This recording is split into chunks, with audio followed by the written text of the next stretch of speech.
Welcome to Sports Bios. I'm your host, Howard Closewell. Today we're going to delve into the fascinating life of Steve Prefontaine, one of America's most iconic distance runners. Born on January 25, 1951, in Coos Bay, Oregon, Steve Prefontaine would go on to leave an indelible mark on the world of athletics.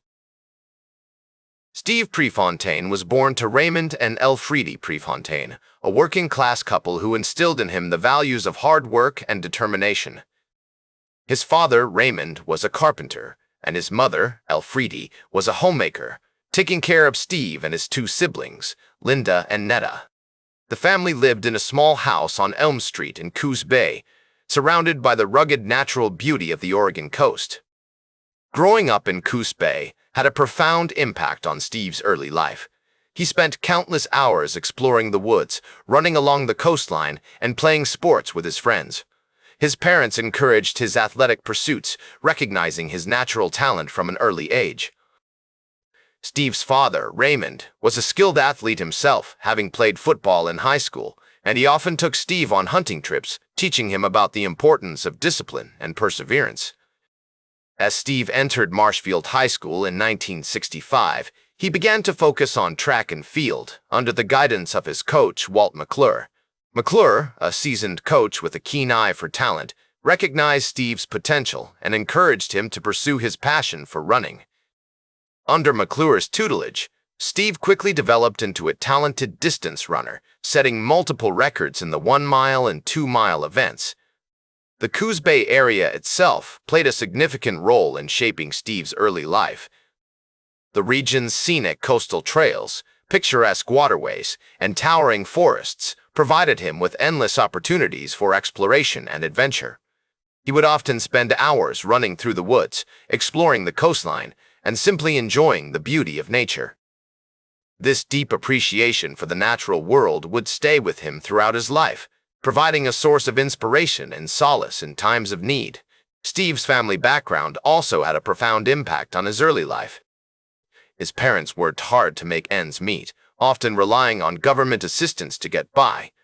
Despite the financial challenges they faced, Steve's parents instilled in him a strong sense of self-discipline and determination. They encouraged his athletic pursuits, recognizing that sports could provide a path to a better life. As we explore the early life of Steve Prefontaine, it becomes clear that his future success was not solely the result of his natural talent or athletic ability.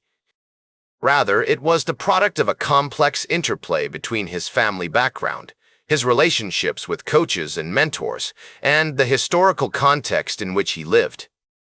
The stage was set for Steve Prefontaine to embark on a journey that would take him to the pinnacle of athletic success, but also one that would be marked by intense struggle, personal sacrifice, and ultimately, tragedy.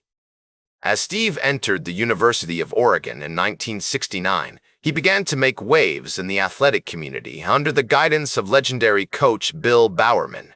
Bowerman, a pioneer in the field of sports science, recognized Steve's potential and encouraged him to push beyond his limits. Under Bowerman's tutelage, Steve quickly developed into one of the most dominant distance runners in the country, setting multiple records in the 5,000-meter and 10,000-meter events.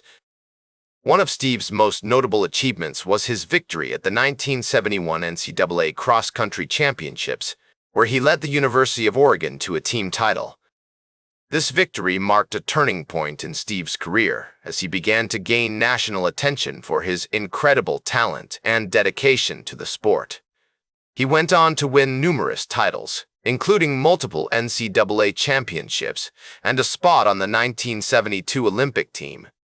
Steve's success on the track was matched by his passion for social justice and his commitment to advocating for athletes' rights.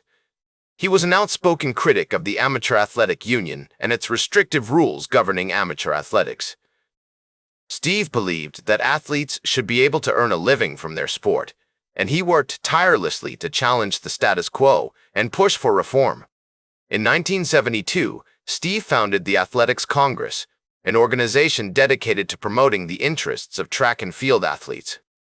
He also played a key role in the development of the athletes' rights movement, working closely with other prominent athletes to challenge the AAU's authority and advocate for greater freedom and autonomy for athletes.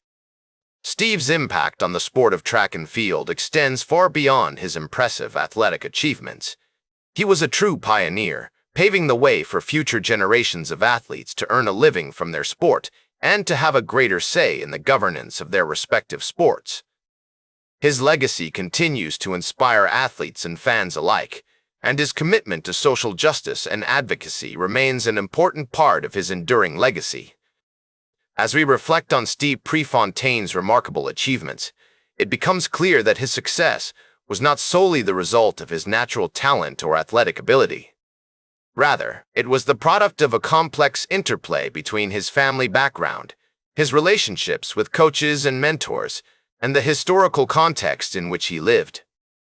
The combination of these factors helped shape Steve into the confident, determined, and principled individual who would leave an indelible mark on the world of sports. As Steve entered his mid-20s, he began to face new challenges on and off the track. Despite his success, he struggled with injuries, particularly to his knees and feet, which forced him to undergo several surgeries. These setbacks took a toll on his mental and physical health, causing him to question his ability to continue competing at the highest level. In addition to his athletic struggles, Steve's personal life was also undergoing significant changes. He had become increasingly close to his girlfriend, Mary Marks, and the two were considering starting a family. However, Steve's intense focus on his training and competition often put a strain on their relationship, leading to periods of tension and uncertainty. Despite these challenges, Steve remained committed to his sport and continued to compete at an elite level. He won several national championships and set multiple American records, cementing his status as one of the greatest distance runners in American history. Tragically, Steve's life was cut short on May 30th, 1975, when he died in a car accident at the age of 24. The news sent shockwaves through the athletic community, and Steve's friends, family, and fans were left to mourn the loss of an extraordinary individual who had touched so many lives. In the years following his death, Steve's legacy has endured, inspiring countless athletes and fans around the world. His commitment to excellence, his passion for social justice, and his unwavering dedication to his sport have made him a beloved and enduring figure in American athletic history. As we reflect on Steve Prefontaine's remarkable life and career, it becomes clear that his impact extends far beyond his impressive athletic achievements. He was a true pioneer, paving the way for future generations of athletes to earn a living from their sport and to have a greater say in the governance of their respective sports. His legacy continues to inspire athletes and fans alike, and his commitment to social justice and advocacy remains an important part of his enduring legacy. In the words of Bill Bowerman, Steve's coach and mentor, Steve Prefontaine was a once-in-a-lifetime athlete, but more importantly, he was a once-in-a-lifetime person. His remarkable story serves as a testament to the power of hard work, determination, and passion, and his legacy will continue to inspire and captivate us for generations to come. That's all for today's Sports Bios. Remember to like, share, and subscribe. And until next time, I'm Howard Closewell reminding you to keep shooting for your goals.